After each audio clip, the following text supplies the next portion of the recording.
নমস্কার, আদারে আটি চ্যানেলে আপনাদের সকলকেই স্বাগত।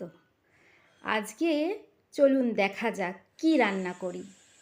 এই তালটি দেখে নিশ্চয়ই আপনারা বুঝে গেছেন আজকে কি হবে।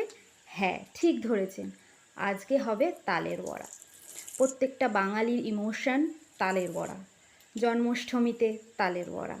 আর আমাদের ঘরে ঘরে সবার যে গোপু সোনাগুলো আছে তাদের জন্য তো আগে থেকে আমাদের প্রিপারেশান নিতেই হবে, বলুন তাই না? তাহলে চলুন আগে সুন্দর করে এইভাবে তালটাকে ছাড়িয়ে নিলাম। তালটার 3টে আটি বেরিয়েছিল। কি বলবো আপনাদের, তালটা যা অসম্ভব ভালো ছিল না, আপনারা দেখেই তা বুঝতে পারছেন। আটিগুলো বড় বড়, এত সুন্দর। তালটাকে প্রথমে আমরা ঘষে নেব একটা বড় পাত্রে। এরকম একটা ছাঁকনি দিয়ে আমি ঘষে নিচ্ছি, আপনারা যেরকম সুবিধা হয় ঘষে নেবেন। প্রথমে আমরা সুন্দর করে তালটার যাতে আঁশ না থাকে সুন্দরভাবে ঘষে নেব। এইভাবে আঁশ যদিও একটু থাকে আপনারা হাত দিয়ে তুলে নিতে পারবেন। দেখুন আমি হাঁপিয়ে গিয়ে ঘরে চলে এসেছি তাল ঘষতে ঘষতে। আর দেখুন ঘষতে ঘষতে কতটা ঘষাও হয়ে গেছে। ঘষতে ঘষতে যখন দেখবেন হালকা হালকা তালের আটির মধ্যে লেগে আছে, সামান্য জল দিয়েও আপনারা এর মধ্যে ঘষতে পারেন। তাহলে কি হয়, আরও সহজে তালগুলো বেরিয়ে যায়।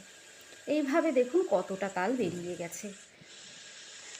আমি এতটাই হাঁপিয়ে গেছি যে আর দাঁড়িয়ে ঘষতে পারছিলাম না। এরই মধ্যে আমার ছেলে আবার বলছে, মা দাও দেখি তালটা কত মিষ্টি। দেখুন ও বলছে খুব মিষ্টি তালটা। বললাম না আগেই যে তালটা খুব মিষ্টি ছিল।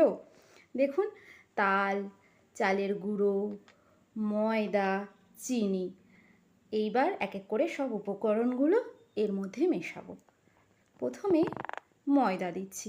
আপনাদের যেরকম তালের সাইজ হবে আপনারা সেই অনুযায়ী ময়দাটা দেবেন। আমার তালের সাইজটা একটু বড় ছিল বলে মিডিয়াম সাইজের বাটির 1 বাটি ময়দা এতে লেগে গেছে। তো খুব সুন্দরভাবে ময়দাটাকে প্রথমে মিশিয়ে নেব। একবারে সব উপকরণগুলো দেব না, কারণ মেশাতে বড্ড কষ্ট হয়ে যায়।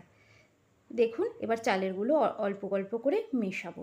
চালের গুঁড়োটা ছিল ছোটো বাটিতে। ছোটো বাটিটা খুব বেশি করে চালের গুঁড়োটা নিয়ে নিই। কেন বলুন তো, একটু মুচমুচে হবে বলে চালের গুঁড়োটা ব্যবহার করা। না হলে তালের বড়া তো লোকে একটু 2 দিন রেখেই খায়। আর 2 দিন রেখে দিলে তালের বড়াগুলো একটু চালের গুঁড়ো দিলে মুচমুচে থাকে 2 দিন ধরে। এবার এর মধ্যে চিনি দিয়ে ভালো করে মিশিয়ে নেব। অল্প অল্প করে চিনি দিয়েই মেশাবো। আপনারা যে যতটা মিষ্টি খান ততটাই চিনি দেবেন। দেখুন এরমভাবে সুন্দর করে মিশিয়ে 10 মিনিট একটু রেখে দেব, কারণ চিনিগুলো যাতে পুরো তালের এই মধ্যে মিশে যায়। তালের মধ্যে চিনিটা যত মিশে যাবে ততই খেতে ভালো লাগবে। দেখুন কত সুন্দর চিনিটা মিশে গেছে 10 মিনিট বাদে দেখছি এসে। এইবার একটা ছড়ানো পাত্রে তেলটাকে গরম করে নেব, সাদা তেল। ছড়ানো পাত্র নিয়েছি এই কারণেই যাতে আমি বেশি বেশি তালগুলো দিতে পারি। এরকম ছোট ছোট গুলি বানিয়ে বড়ার আকৃতি করে ছাড়তে থাকবেন।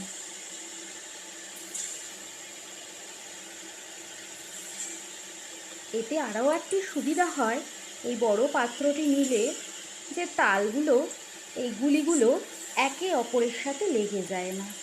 বেশ সুন্দর চারিদিকটা তেলটাও পায়, আঁচটাও পায়, আর ভালো ভেতর থেকে ক্রিস্পি হয়।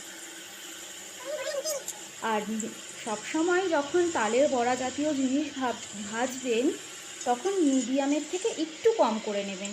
একদম কম করবেন না, কমের থেকে একটু বেশি। এইভাবে ভাজলে কি হয়, ভেতরটা সুন্দরভাবে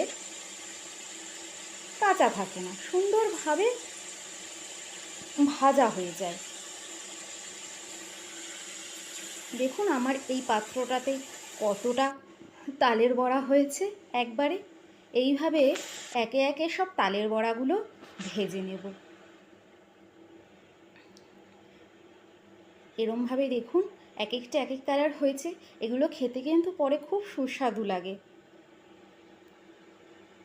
এরপরে চলুন আমার বুবুনকে দিয়ে আগে ট্রাই করা যাক। আমার যে বাড়িতে গোপাল আছে তাকে আগে দিয়ে দেখি সে কি বলে। দেখুন সে এক বাটি হাতে নিয়ে দাঁড়িয়ে রয়েছে।